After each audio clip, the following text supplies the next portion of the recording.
All right, North Carolina State, the Pack. Dave Doran's back for his 14th season as head coach. 4 consecutive winning seasons for NC State. Haven't won a bowl game since 2017, though. 4 straight losses in bowl games, which is a little weird. Not that it really means anything. Thing about NC State is they are 17-9 in their last 2 years. 2 successful seasons, you would say. But I feel like both were kind of disappointing. Maybe more so 2 years ago than last year. 2 years ago, Devin Leary's last year with the team, a lot of people legitimately thought NC State was going to win the ACC that year. They had a loaded defense. They had Devin Leary.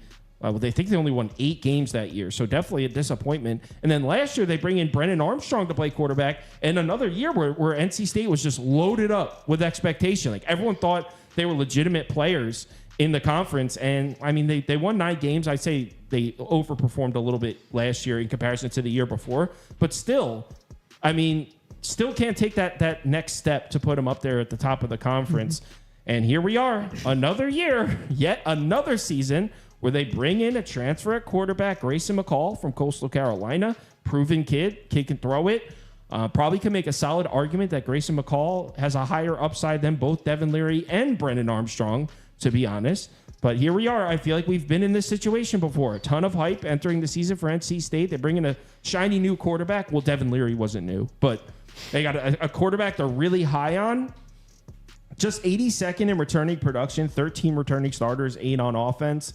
So they bring back a lot of their offense with Grayson McCall. All right. So I will say one thing about Grayson McCall that worries me. He's coming off his worst season. Yeah, definitely. I mean, it wasn't terrible. And yes, he got hurt. He only played in like 6.5 games. So I'll put his stats up at the bottom from last year.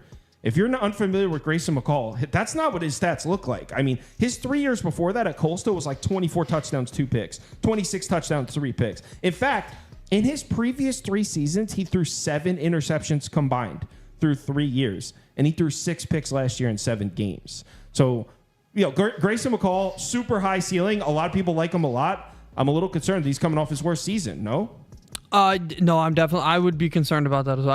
I do want to mention that Coastal Carolina was a little bit less talented than they usually are last year, and or at least for the earlier years that he was there. I think if he can I think he'll regain into form as long as he stays healthy and be just as good as I think it was 2021 was his best year, which was 2 years ago now. But when his he was first 3 years with Coastal was savage. Yeah, when he was at his best, he was one of the best. I mean, one of the best quarterbacks in not only their conference but Group of 5 overall. So I think he'll take this leap. And I agree with you. Feels like we do this every year with NC State, but I think they finally. It's not even necessarily quarterback because I think they've always been decent at quarterback, but I think this is an upgrade from those guys. I know you haven't started. The running back is much better, and I think that's something because their running game hasn't been that great. But this is a really they added a top tier ACC in conference running back. So so if you don't know who he's talking about, they brought in Jordan Waters from Duke, right? Mm-hmm. Yes. So they brought in Duke's RB1. Jordan Waters is going to be getting the carries. Definite upgrade from what they have. So they're set at running back.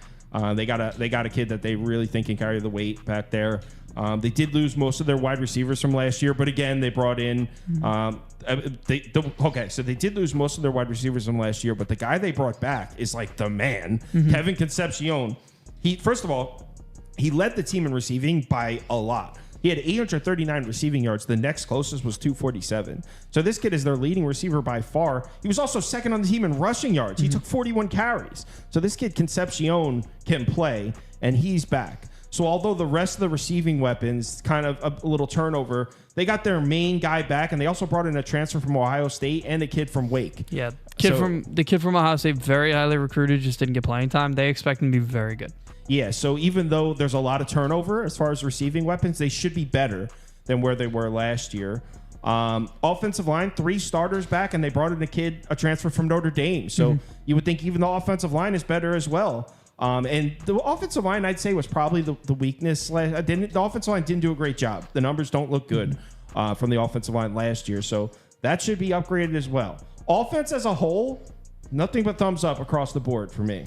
Yeah, I think this is finally the team they figure. I mean, no, finally the offense. Because I have questions on the other side. But the offense has been the problem. That's my point. It's like They've always been a good defensive team with a lesser offense. I think they finally figured out the offense. We'll get to the defense, but for this team, I think offense won't be the thing that holds them back here. I like this team. Yes, so I don't think the offense will be the thing that holds them back either. Here's the problem. This NC State team has been carried by its defense for years, and I think the defense is going to take a step back here. Mm-hmm. Just one returning starter on the defensive line. The main guy on NC State's defense is Peyton Wilson, linebacker. He led the team in tackles. He's the defensive captain. He's on the Steelers now. I'm pretty sure he's been first or second on NC State in tackles for like 4 straight years. I mean, that linebacker, Peyton Wilson, he's been their main guy. He's gone. So that's a huge piece that they're missing. He's got 400 career tackles. Like he's a monster, and he's gone. He's on the Steelers, like I said. And then their second linebacker, Jalen Scott, he was second on the team in tackles. He's gone as well. So he graduated. I don't think he's in the NFL, but both their main linebackers, the guys first and second on the team in tackles, are gone. Like I said, just one returning starter on the defensive line. Now, the secondary should be okay. Mm-hmm. So, it should still be a struggle to try to throw the ball on NC State. But this is a defense that was like, this hard-nosed, solid defensive front year after year.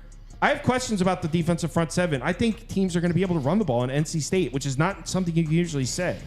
Yeah, I agree.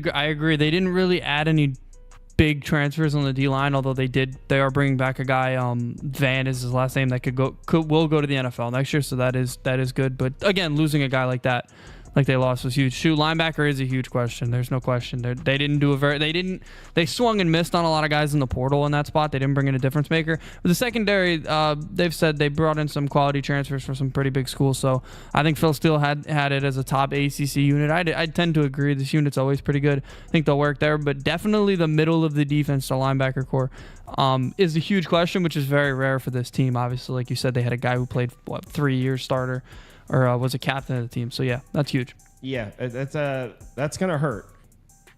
All right. NC State schedule 2024. Get it on the screen.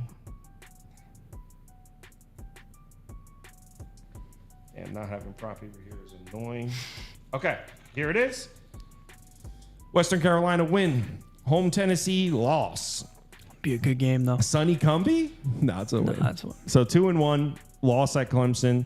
Northern Illinois is interesting. That's a win. Obviously, it should be a win. I think that schedule lightens up a lot. No, I like Northern Illinois, especially if NC State's going to be vulnerable to the run. Upset spot right there. I'll still chalk it up as a win. How about this? Give me one of the next 3 games. They'll drop Northern Illinois, Wake, or Syracuse. I want one. Best chance it would be Syracuse, but yes, I'll agree with you. One of those. Okay, so in that case, that puts us at 3 losses going into Cal. One second before. Are you sure Tennessee's a lot? Tennessee's not that good. They're going to lose. Tennessee is not that good this year. God. Tennessee is good. They're not. North Carolina State. I don't know if that's true. We'll see. I'm 3 losses going into Cal. Probably a win, but Cal should be. I like that quarterback. Cal should be improved. So it's probably a win. Stanford win. Duke win. Mm-hmm. Georgia Tech loss. That's a loss. That's probably a loss, but I think they can. And that puts them at 4 because they can lose North. I'm under. I would lean over.